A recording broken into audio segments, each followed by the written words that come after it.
Greetings, students. Today I'm Panda Guru, and I'm going to be showing you for my first video basically the basics, a little bit about the basics of an Unreal Engine, and to also teach you guys how to make a simple start menu screen, right? So let's get right into it. So I'm assuming that you've already set up the downloaded the engine. If you all you have to do is go to the Epic Store or go to the Epic website and download the Epic launcher, and then you can download the Unreal Engine from there. One important thing to know that is if you want to work in C++, which I highly suggest you might as well install, then what you also need to do is download Visual Studios. You want to download Visual Studio 2019 Community because that's the free version essentially, right? So after you get all that done, you're going to create a new project and you can choose essentially, for the purpose of this video, I'm going to be using the third person template to show you guys what's going on. Alright, so first thing I want to talk about is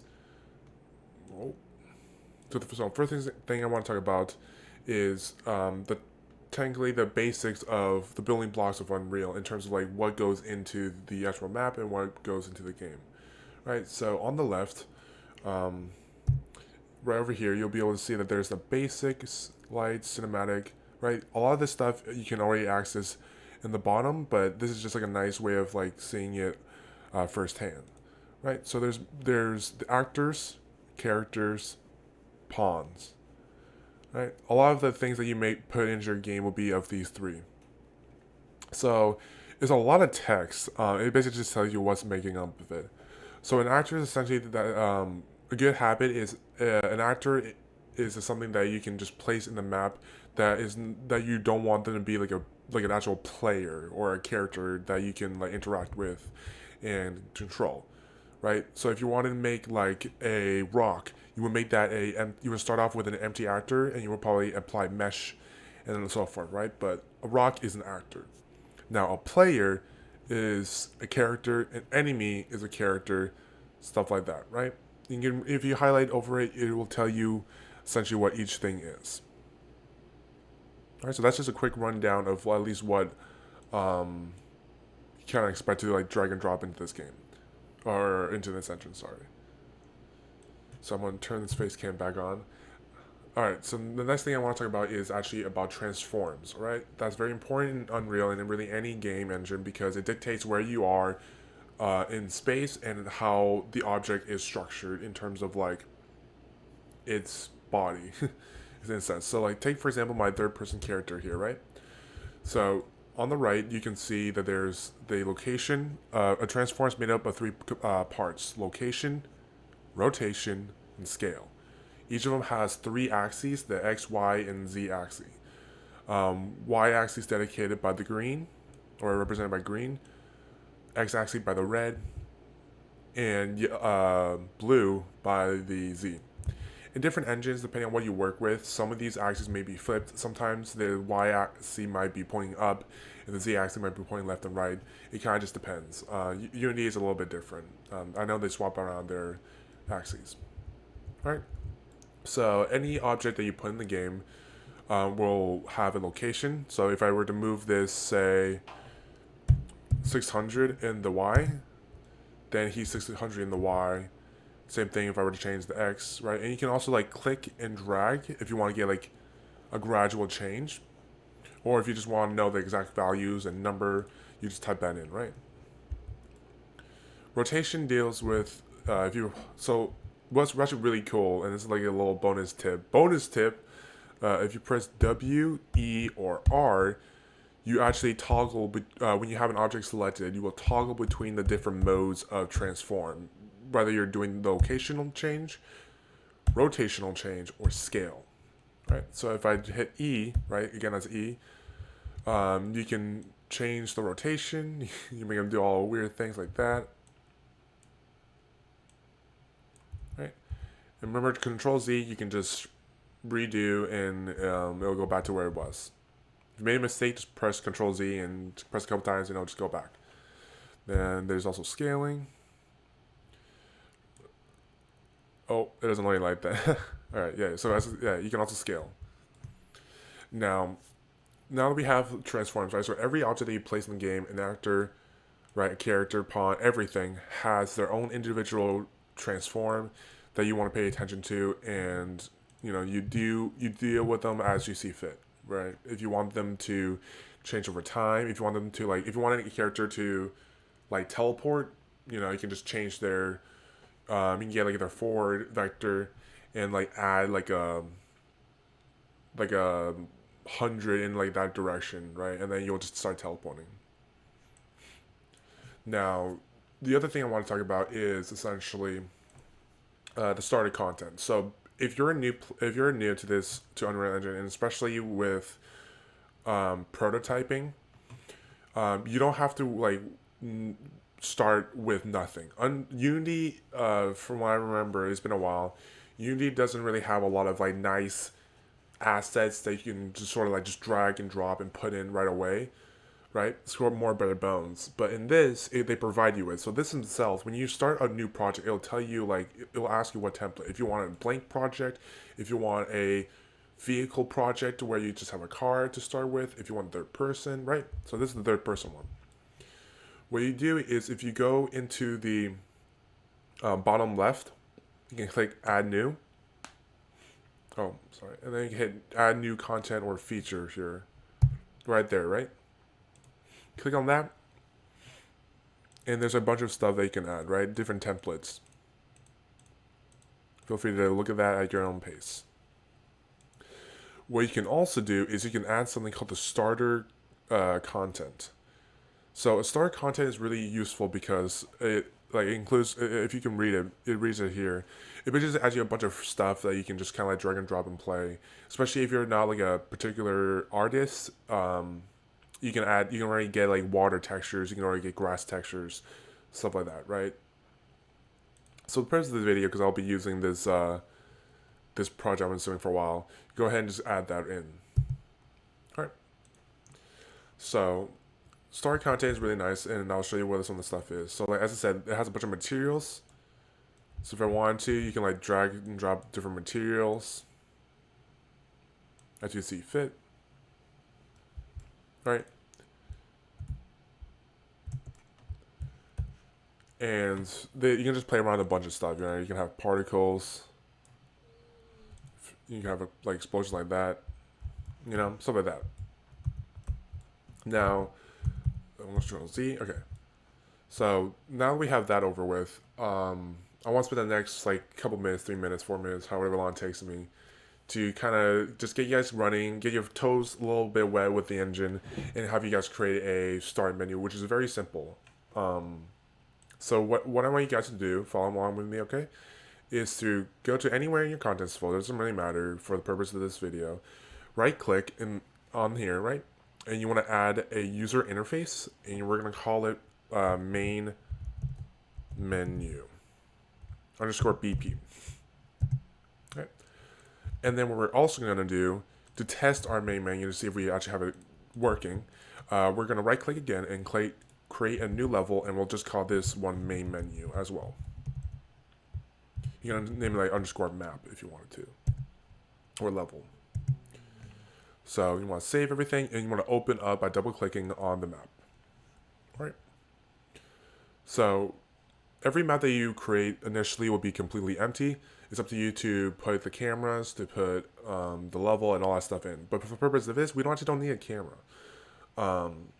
So what we're going to do is go into the main menu BP. All right. It'll be greeted with this whole thing. So I'm going to toggle my camera again. And over here, you'll be on the top left, you'll be able to see the palette, which is essentially, in terms of the UI, it'll show you anything that you need to make an UI that pop up. So in the purpose of this, we're going to add 2 buttons into our canvas. Right? And what we're going to do as well is we're going to control click. That's how you select certain ones at a time. Or click shift click, and that'll get everything from your current pointer, current click to the other one. Now, what we also want to do is select anchor, and we're going to press Control, Shift, hold both, and press that middle one. right? Now if you check, both of them are in the center, and they have like this sort of like anchor. We call these anchors, right? With these, you can set them up and move it around, but essentially they help literally anchor and point widgets to a certain point in space. So no matter if you're scaling this up for like a bigger screen, if you're doing it for mobile or desktop, they're going to be focused on the middle because that's where we put our anchor. Now, what we want to do is we're going to just move this one up, or move one of them up, right? Doesn't really matter how big they are right now. If you want to make them bigger, we can. Let's go ahead and highlight them both, and we're going to go transform, make it 2 by 2, right? What we want then is we want to drag in the text, and what's nice is you can just drag text right on into the box, right? These you probably want to scale because they're probably pretty large.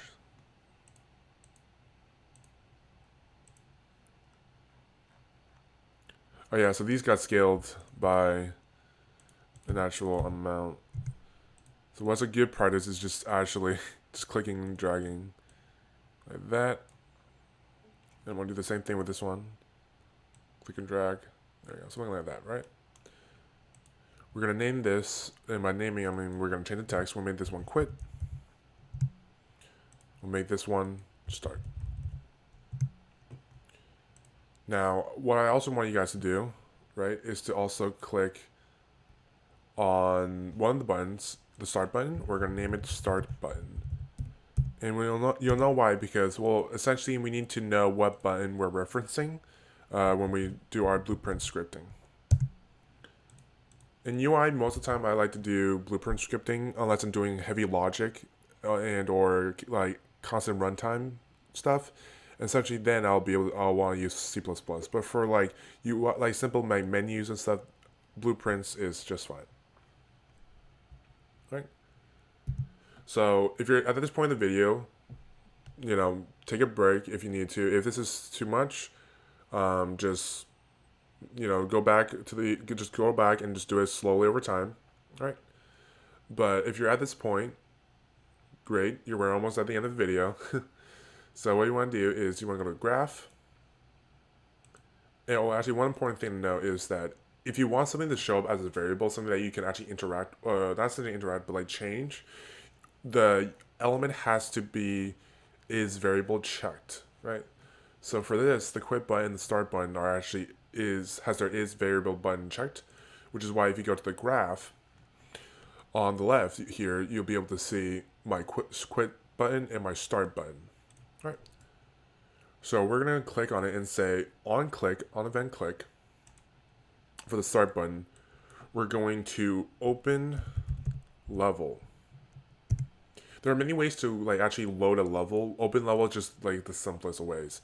The level name is just whatever the name of it. So in this one is third person example map, I'm pretty sure. But really any level that you have, if you just know the name of it, just slap that in there, right? And then we're going to do quit.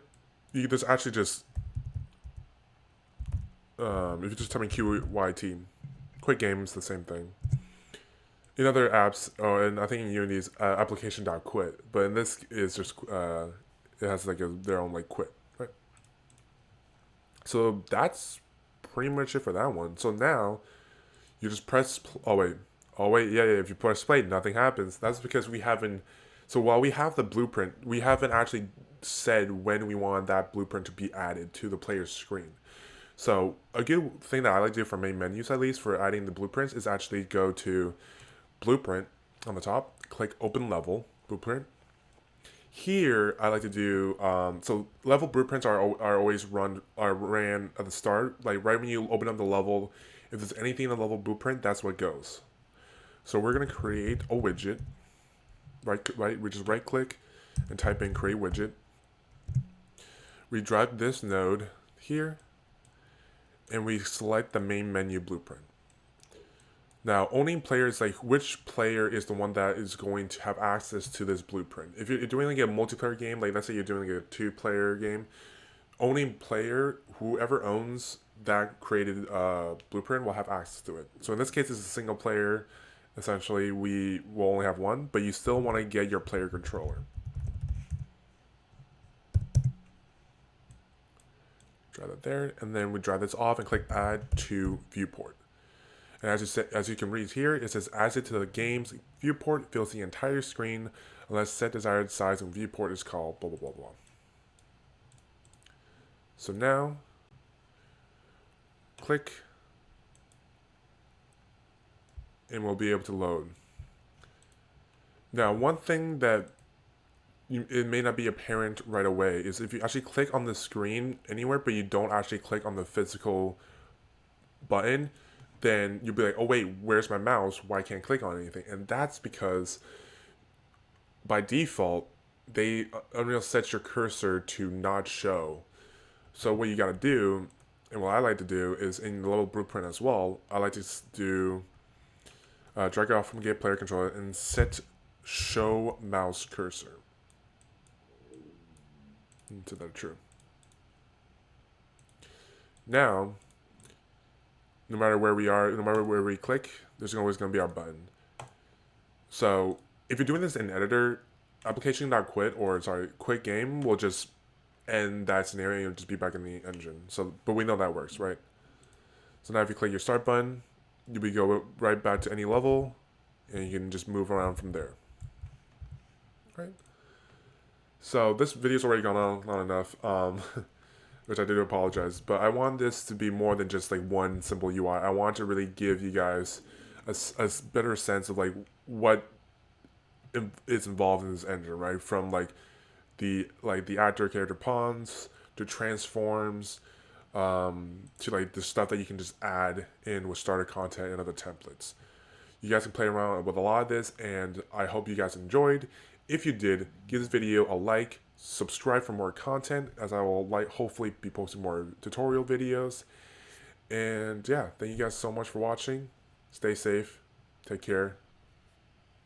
See you next time.